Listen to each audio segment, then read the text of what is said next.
Bonsoir à tous et bienvenue dans cette édition d'À la Source, le magazine de l'actualité religieuse sur KTO. Dans ce journal, il sera question notamment du G20, des chrétiens de Bagdad, mais aussi ceux de Tunisie, et encore des manifestations contre une pièce de théâtre à Paris. On parlera du rassemblement des familles à Lourdes. Et Lourdes, on y reviendra dans le dossier pour évoquer l'assemblée plénière des évêques de France qui s'ouvre demain. On en parlera avec nos invités. Monseigneur Bernard Potvin, bonsoir. Bonsoir. Vous êtes porte-parole de l'épiscopat français. Et puis avec nous également ce soir, Jean-Pierre Denis, bonsoir. Bonsoir. Vous êtes le directeur de la rédaction de l'hebdomadaire La Vie. Que vont faire les évêques à Lourdes? Quels sont les dossiers qu'ils vont étudier? Qu'attendre de cette assemblée automnale? Nous en parlerons ensemble tout à l'heure, mais d'abord l'actualité de la semaine. Et l'on commence bien sûr par le temps fort liturgique, la fête de la Toussaint, célébrée le 1er novembre, suivie le lendemain de la commémoration des fidèles défunts. Et à propos des défunts, depuis quelques années, la chapelle Montligeon dans le Perche fait son entrée dans le cercle des grands pèlerinages normands. Les 1er et 2 novembre, ils étaient nombreux à venir prier dans ce sanctuaire dédié aux âmes du purgatoire. Pourquoi prier pour les défunts? Qu'apporte Notre-Dame de Montligeon aux familles en deuil à l'occasion du centenaire de la première messe célébrée dans cette basilique? Le magazine Hors les murs de KTO vous emmènera dans quelques jours à la découverte de ce sanctuaire unique qui accueille chaque année plus de 50 000 personnes. Un an après le massacre dans la cathédrale syriaque catholique de Bagdad, Notre-Dame du Perpétuel Secours, l'œuvre d'Orient organisait lundi soir une veillée de prière à la paroisse Saint-François de Sales à Paris. Un temps de commémoration en présence de Monseigneur Raphaël Kouteimi, recteur émérite de la cathédrale syriaque catholique de Bagdad. Une vigile de la Toussaint qui a pris un sens tout particulier. Antoine van der Straten y était. La communauté de l'église Saint-François de Sales est déjà entrée dans la célébration de la Toussaint. En prière de vigile vêtue de rouge du sang des martyrs, les prêtres invitent les fidèles à prier pour les victimes de l'attentat de Bagdad. Nous ne pouvons pas être simplement tranquillement chrétiens dans notre petit coin de France si nous n'ouvrons pas nos cœurs à une solidarité vive avec l'ensemble de l'Église universelle. Être catholique, c'est cela. L'assemblée est peu nombreuse, silencieuse et recueillie. Composée de Français et d'Irakiens, ceux-ci se confient peu. L'heure est à la prière.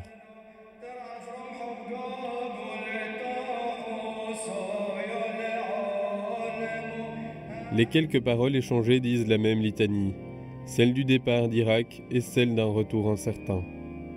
C'était toujours l'histoire musulmane contre les chrétiens. On n'était pas bien, on avait peur d'aller à l'église. Et du coup, on ne pouvait pas mettre une croix parce que c'est interdit. Et bah voilà, pour ça, je suis quitté mon pays, je suis venu aussi ici.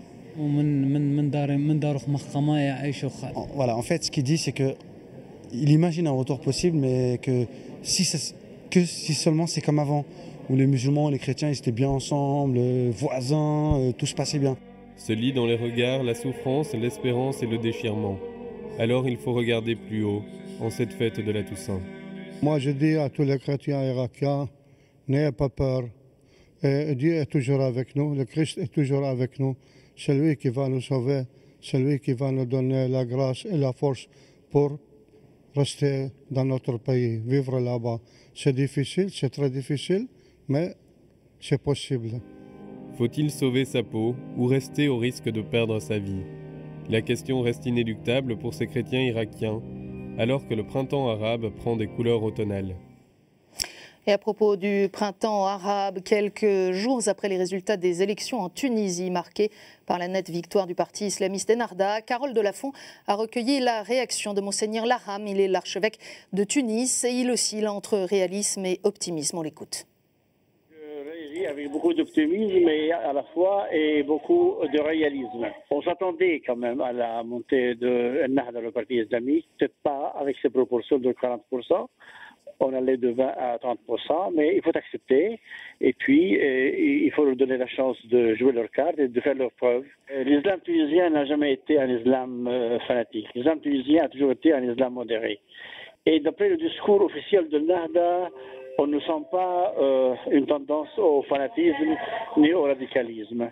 L'église en Tunisie est une église étrangère qui n'a jamais posé problème, qui n'a jamais été une menace pour la Tunisie. Au contraire, on n'a jamais eu de problème avant la révolution, ni pendant, ni après. Je pense que nous jouissons d'un d'un respect qui va continuer. Et je pense que même Ennahda, s'il est au pouvoir, il a tout intérêt à montrer qu'il est bien avec les chrétiens, justement pour éloigner toute crainte de fanatisme. Et signalons qu'une rencontre est prévue la semaine prochaine entre le parti et les communautés chrétiennes. Une entrevue que Monseigneur Laham avait refusée juste avant les élections pour ne pas être instrumentalisé. Cannes accueille le G20 alors que la crise financière et la crise économique paraissent de moins en moins contrôlables. Hier matin, lors de l'audience générale, le pape Benoît XVI a souhaité que ce sommet aide à surmonter les difficultés qui, au niveau mondial, sont un obstacle à la promotion d'un développement véritablement humain et intégral. Et puis, jeudi dernier, déjà, à l'appel du CCFD, près de 200 personnes s'étaient réunies pour un flash mob, place du Palais Royal à Paris, pour dire non aux paradis fiscaux et pour que les dirigeants du G20 se réveillent et prennent leurs responsabilités. Les supporters de Monsieur Argent, masqués et vêtus de noir, étaient couchés à terre pendant plusieurs minutes jusqu'au message signal « G20, réveille-toi, G20, réveille-toi » pour que les pays pauvres récupèrent leur argent. Explication avec Mathilde Dupré, chargée du plaidoyer financement du développement au CCFD Terre Solidaire. Aujourd'hui, cette action que nous menons, c'est vraiment le point d'orgue de la campagne de plus d'un an de mobilisation de la part du réseau et des bénévoles du CCFD Terre Solidaire. Et en fait, on va remettre symboliquement les 475 000 cartes postales qui ont été échangées par le réseau et le grand public français, notamment aussi sur les réseaux sociaux, à l'Elysée pour montrer que c'est une question qui préoccupe aujourd'hui les Français, que le G20 a fait de la lutte contre les paradis fiscaux sa principale réponse à la crise financière en 2008 et qu'aujourd'hui il joue sa crédibilité sur les avancées et les progrès en matière de lutte contre les paradis fiscaux et donc que les Français ne croiront plus les prochaines promesses si celle-là n'est pas tenue. Des propos recueillis par Antonin Lebas. Autre manifestation à Paris, c'était samedi. Au cri de christianophobie, ça suffit. Quelques 1500 personnes, selon le chiffre du journal du dimanche, se sont réunies à l'appel de l'association Civitas, un mouvement proche de la fraternité Saint-Pie-X. Cause de leur ras-le-bol, la représentation au Théâtre de la Ville d'une pièce de l'italien Romeo Castellucci sur le concept du visage du Fils de Dieu, pièce que les manifestants jugent blasphématoire. Au-delà du cercle lefévriste, des jeunes issus du catholicisme traditionnel, mais aussi des chrétiens d'Orient se sont joints au cortège. Élodie Fourneau a rencontré ces manifestants, ainsi que le secrétaire général de l'association Civitas, Alain Escada. À force de voir toutes ces pièces blasphématoires et personne réagir, on se dit qu'il faudrait peut-être faire quelque chose. Parce que quand il s'agit des musulmans, de Mahomet qui se fait insulter, c'est prohibé, ce ne sera jamais représenté. Et pour les catholiques, la religion catholique, personne ne dit rien. Donc on a décidé de se bouger, c'est pour ça qu'il y a essentiellement de la jeunesse ici. Il faut défendre notre foi, nos convictions, nos croyances, la vérité et la religion. Et la chrétienté, c'est la France est catholique, elle l'a toujours été. France chrétienne, la France est chrétienne et doit le rester. C'est ignoble, on est en train de le blasphémer, on est en train de lui faire du mal à notre Seigneur Jésus-Christ. France, jeunesse, chrétienté. J'ai passé... disons, ma vie à supporter peut-être les petites plaisanteries concernant la religion catholique. Elles ont toujours existé. Elles n'étaient pas très fatigantes pendant un certain temps. Maintenant, c'est devenu intolérable.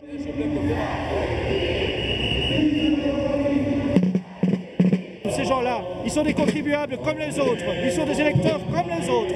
Ils ont droit au même respect que les autres. Jamais en France, on ne se permettrait de faire ce genre de spectacle avec un contenu qui soit ouvertement islamophobe ou judéophobe. Tout le monde se souvient de l'expression de printemps arabe. Au nom de Civitas, je vous promets un automne catholique.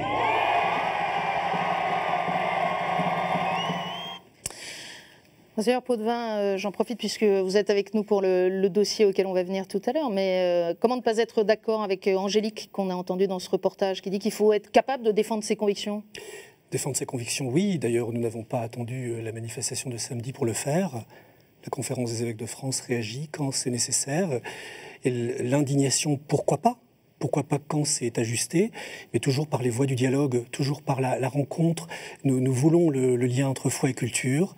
Nous réagissons quand nous estimons qu'il y a vraiment nécessité de le faire. Je me suis personnellement exprimé sur Golgotha Picnic, qui est une pièce qui me préoccupe fortement.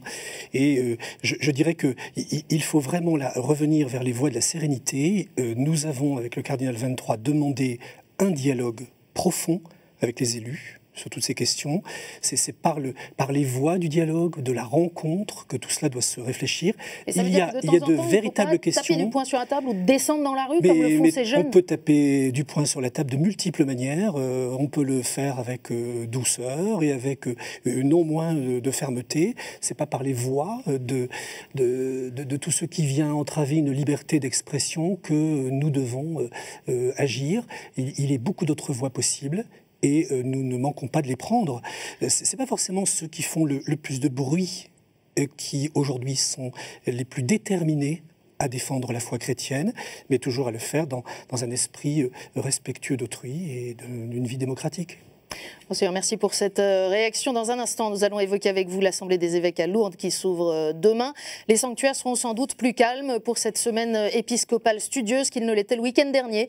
C'était le rendez-vous des familles. Près de 3000 personnes, toutes générations confondues, participaient à cette rencontre, placée sous la présidence du cardinal Ennio Antonelli, président du Conseil pontifical pour la famille. Un événement qui clôture l'année de la famille décidée par l'Église en France.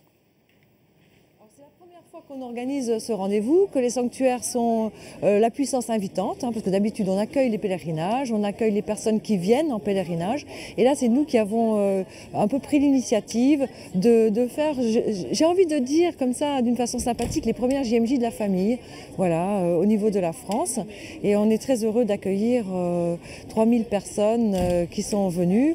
Il y a plus de 1000 enfants, enfin mineurs, 255 adolescents, 750 enfants, voilà. Alors ça met un air de jeunesse dans Lourdes, c'est absolument extraordinaire. Et puis un autre rassemblement se tenait ce week-end, comme chaque année à la même époque, celui de la branche aînée des Scouts d'Europe à Vézelay. Ils étaient nombreux à prier dans une basilique archi-comble, avec un ancien routier devenu évêque de Bayonne, l'Escar et Oloron, Monseigneur Hayet. Les guides aînés du mouvement, elles, se sont retrouvés dans le même temps à Paray-le-Monial. Voilà pour ce tour d'horizon de l'actualité de la semaine. Tout de suite, la chronique de Monseigneur Di Falco.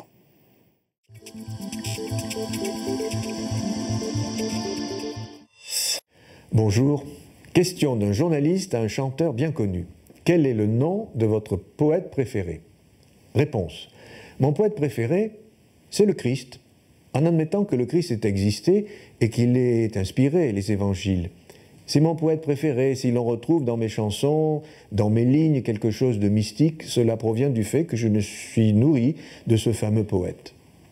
Le journaliste. Vous croyez en Dieu? Réponse. J'ai ce malheur de ne pas croire en Dieu. Je le cherche un peu dans mes chansons. Je le cherche et j'espère que s'il existe, il ne va pas tarder à me faire signe parce que c'est long. En écoutant cette interview ce matin à la radio, j'ai pensé aux nombreuses personnes que j'ai côtoyées et qui, à la recherche de Dieu, souffraient de ne pouvoir le rencontrer. Souvent, ces personnes m'ont partagé leur désir de croire sans y parvenir. Certes, pour nous chrétiens, Jésus est bien plus qu'un poète. Il est le Fils de Dieu, le Maître de l'amour, celui qui nous montre le chemin de la vie et qui nous y accompagne dans son Église. Mais tous les chemins, y compris la chanson, peuvent conduire à lui. N'oublions jamais, Jésus est venu pour tous les hommes de bonne volonté. Même ses disciples lui ont confié qu'ils ne savaient pas parler à Dieu, qu'ils ne savaient même pas prier. Nous aussi, faisons comme ses disciples, faisons comme ce chanteur, cherchons Dieu et disons « Jésus, apprends-nous à prier ». Peut-être alors entendrons-nous, quand vous priez, dites « Notre Père ». Ah, j'y pense, ce chanteur qui confiait aux journalistes de ne pas croire en Dieu. Eh bien, figurez-vous qu'il chantait et priait Marie. Eh oui, car ce chanteur, vous avez deviné qui c'est Georges Brassens pour qui l'on célèbre le 30e anniversaire de la mort. On peut penser à lui en ce jour où nous prions pour les défunts. Dans la chanson « Je vous salue, Marie », chaque strophe évoque un des mystères du rosaire. Qui l'aurait cru? On peut finalement ne pas trouver Dieu et trouver refuge en Marie. Heureusement qu'elle est là pour tous les petits. Elle les aime tant. À bientôt. Merci Monseigneur, à très bientôt. Et maintenant, la revue de presse.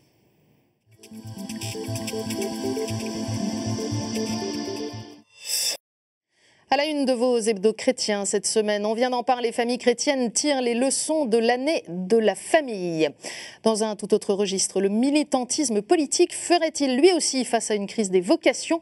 C'est le dossier cette semaine de témoignages chrétiens à l'approche d'une année d'élection et à lire également dans les colonnes de TC, la sociologue Isabelle Jouveau. Le modèle économique monastique prouve que la sobriété et l'éthique ne sont pas incompatibles avec la réussite. La crise est également au sommaire de Pèlerin qui choisit de donner des repères chrétiens face à la crise. L'hebdo présente aussi cette semaine les œuvres restaurées grâce à son prix Un patrimoine pour demain. L'Homme Nouveau revient pour sa part sur le retour en force de la notion de bien commun et décortique le récent document du Conseil Justice et Paix sur les raisons de la crise économique actuelle. Et le bien commun, la vie, l'évoque aussi à sa manière avec son bilan 2011 de l'écologie, qualité de l'air et de l'eau, gestion des déchets et d'énergie renouvelable.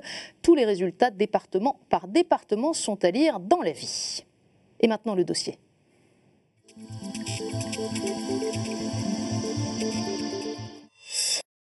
Les évêques de métropole et d'outre-mer se retrouvent donc à Lourdes à partir de demain et jusqu'au 9 novembre pour leur traditionnelle session d'automne. Alors avec nous pour parler un peu de ce qui va se passer à Lourdes, Monseigneur Bernard Potvin, porte-parole de l'épiscopat, et Jean-Pierre Denis, directeur de la rédaction de La Vie.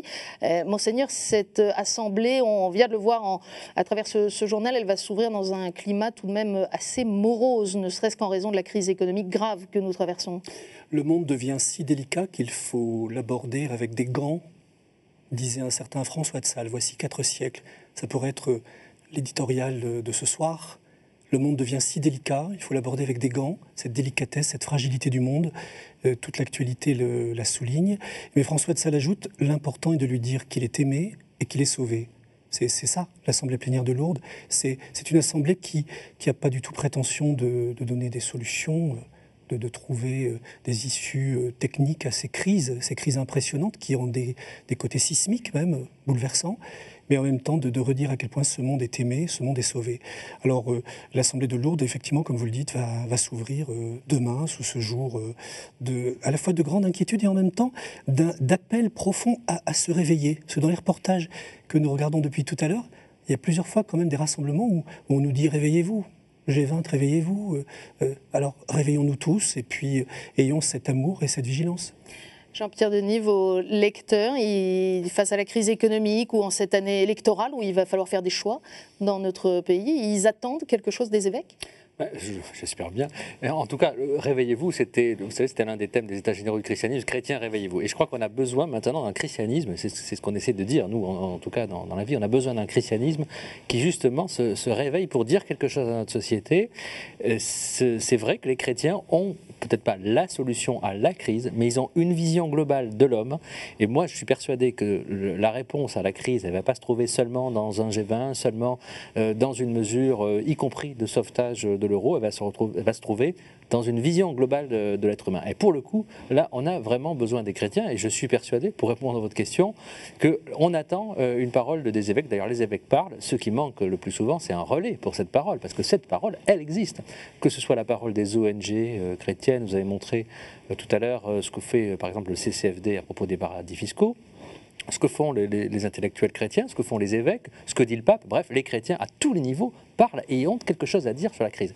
Et moi, ça m'agace un petit peu, si vous me permettez, parce que en général, les chrétiens disent quelque chose, les évêques disent évidemment quelque chose sur la crise, ils le disent aussi sur la campagne électorale, sur la campagne présidentielle, et après on dit l'Église ne parle pas. Non, elle parle simplement, il faudrait peut-être écouter de temps en temps. Celui qui a des oreilles qui l'entendent. Alors les évêques vont plancher aussi, comme le veut leur fonctionnement, il y a des dossiers qui arrivent un petit peu en fin de parcours, on attend peut-être des comptes rendus, des prises de position, des conclusions. Absolument, et tout ça est très lié à ce que nous venons de dire, sur ce besoin de réveiller la conscience, l'écologie. Alors il ne s'agit pas de refaire toute la réflexion sur l'écologie, mais de se dire qu'est-ce que la communauté chrétienne peut apporter sur cette question de l'écologie, qui est quand même... C'est une théologie de l'écologie, mais aussi une pratique de l'écologie. Que la communauté chrétienne la vive, en soit le relais. On vient de dire qu'il faut être relais, je suis tout à fait d'accord. C'est bien par tout cela que ça peut passer. Le dimanche aussi, les rassemblements dominicaux, le devenir du dimanche nous préoccupe. Nous avons besoin du dimanche. Nous ne pouvons nous passer du dimanche. C'était le cri de martyrs au IVe siècle en Tunisie. de l'époque.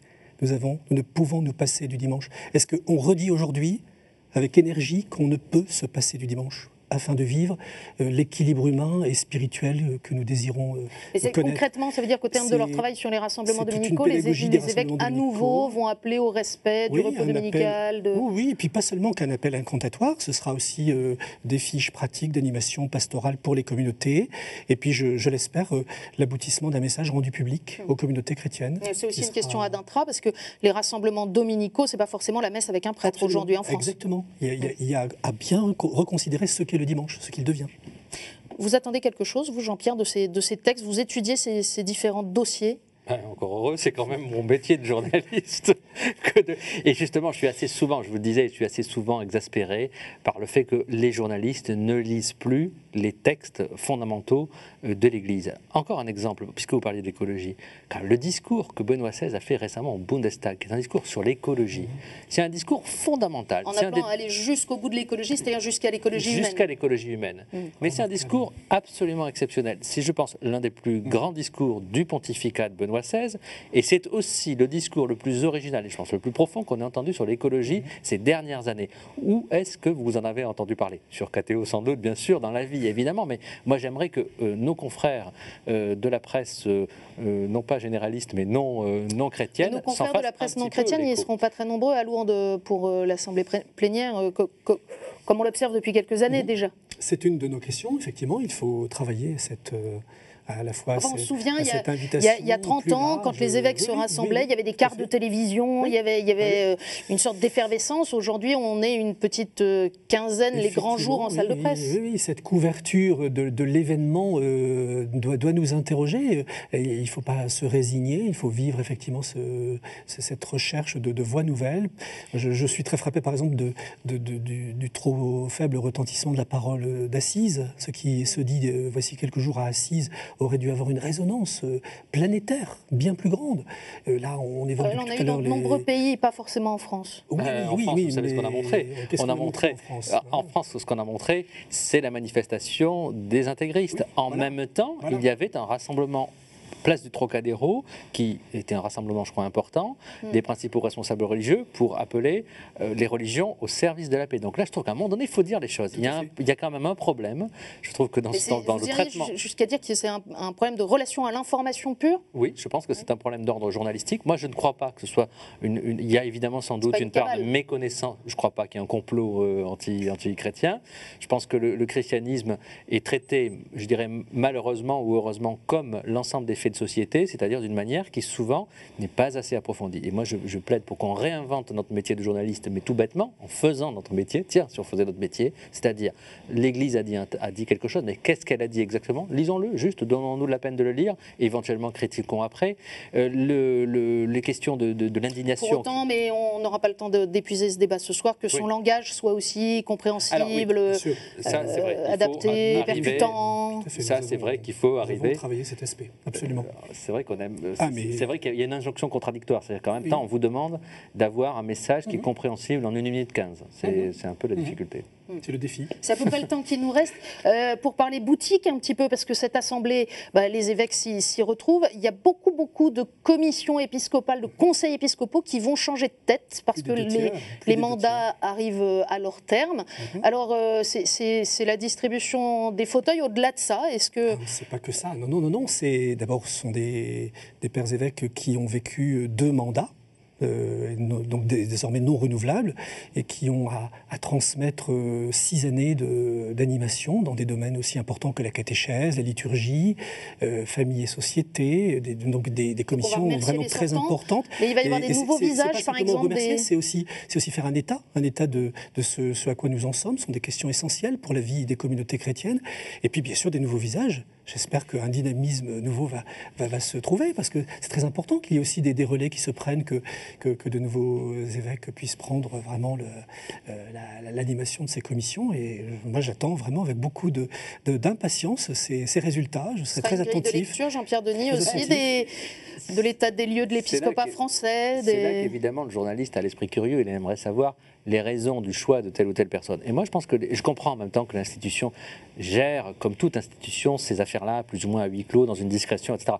Et en même temps, je pense que l'Église aurait tout à gagner de mettre ces débats sur la place publique. Pourquoi? Parce qu'on s'apercevrait qu'en fait, dans l'Église, il y a en réalité, contrairement à ce qu'on croit, il y a du débat, il y a une certaine culture du débat, et par ailleurs, il y a un certain consensus qui émerge. Moi, je crois qu'il n'y a rien à risquer dans le débat. Il y a peut-être des évêques qui n'ont pas exactement le même point de vue que d'autres. Qu'est-ce qu'on a à craindre si on le sait?